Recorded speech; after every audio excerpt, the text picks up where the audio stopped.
J'ai reçu la souris Troza de eBlue, qui m'a envoyé Brando il y a 4 jours maintenant, et depuis 4 jours, elle ne me quitte plus, elle quitte plus mon netbook. C'est vraiment un gros changement pour moi, cette souris, par rapport à mon ancienne souris, qui était une souris très compacte elle aussi, mais en 300 points par pouce. Là, on passe de 500 à 1000, voire 1600 points par pouce, et ça change quand même complètement la vie sur un netbook, d'avoir une souris à la fois très compacte et très performante au niveau capacité de détection des mouvements. 1600 points par pouce, c'est même trop pour la plupart des usages, mais quand on veut utiliser un netbook pour faire autre chose que du surf, c'est vraiment très très agréable de n'avoir à bouger que très peu sur sa machine, sur sa souris, pour avoir une bonne détection de mouvement.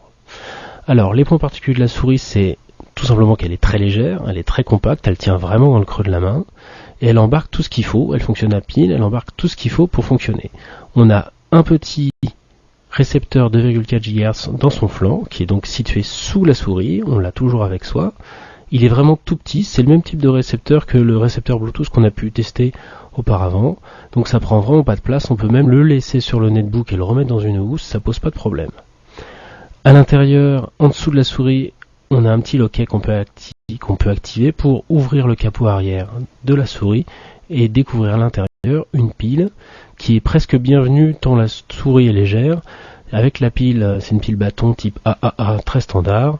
On peut en fait alourdir un petit peu la souris. Je pense même l'alourdir encore un petit peu en rajoutant quelque chose dedans parce qu'elle est vraiment très très légère, 33 grammes. On l'oublie presque quand on l'a en main et c'est un petit peu gênant quand on fait des choses très précises. Au petit détail, on a bien un petit loquet, une espèce de petit rabat qui empêche la poussière d'entrer dans la souris quand on a enlevé le récepteur de 2,4 GHz. Le tout est livré en plus avec une petite pochette en matière synthétique avec une imitation velours. C'est assez pratique pour ne pas perdre quelque chose quand on déplace la souris. En pratique, c'est vraiment très simple, évidemment. Ça marche avec tous les OS que j'ai pu essayer, que ce soit Windows XP, 7, macOS ou plusieurs versions de Linux, Andros, Mandriva ou Ubuntu. Tout fonctionne sans problème. En fait, il n'y a pas besoin de pilote. La souris n'est d'ailleurs pas livrée avec un pilote et on a zéro souci pour l'exploiter.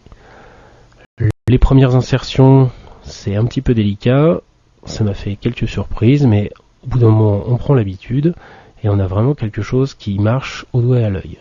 Comme vous pouvez le voir, il y a une petite LED sur le récepteur qui indique bien qu'il y a des mouvements, qu'il y a une détection de ce qui se passe avec la souris. C'est assez pratique parce que ça permet de savoir si la souris a bien des piles ou si c'est un problème de logiciel de pilote.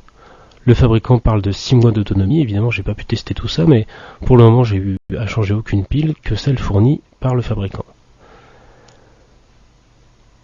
En plus de tout ça, on a donc une technologie laser. Alors ça, pour moi, c'est assez nouveau. Toutes mes souris, pour l'instant, étaient des souris optiques, tout à fait standard, avec une belle petite lumière rouge. Là, on a une technologie laser, ce qui permet d'avoir une résolution bien meilleure dans les mouvements de la souris. Et ça permet notamment, quand on est en 1600 dpi, de vraiment déplacer très très peu l'engin et d'avoir quand même une très bonne capacité, une très bonne détection à l'écran, c'est-à-dire qu'on peut vraiment faire des choses très précises sans avoir à faire de grands mouvements sur la souris. Ce qui est bien aussi, c'est de pouvoir jongler d'une résolution à l'autre, notamment quand on branche son netbook sur une machine avec un écran beaucoup plus important, une plus grande résolution, notamment des 22-24 pouces, ou avec une 300 dpi, on est vraiment complètement largué. Il faut faire de grands mouvements sur la souris pour pouvoir arriver à faire quelque chose. Là, avec ce type de souris-là, on a vraiment très peu de mouvements à faire et on traverse toute la machine. Bref, voilà pourquoi la souris ne me quitte plus depuis quelques jours. C'est vraiment très compact, très léger, ça colle bien avec l'idée qu'on peut se faire d'un netbook et en même temps, ça offre vraiment un confort par rapport à une souris standard avec une résolution bien inférieure qui n'a rien à voir.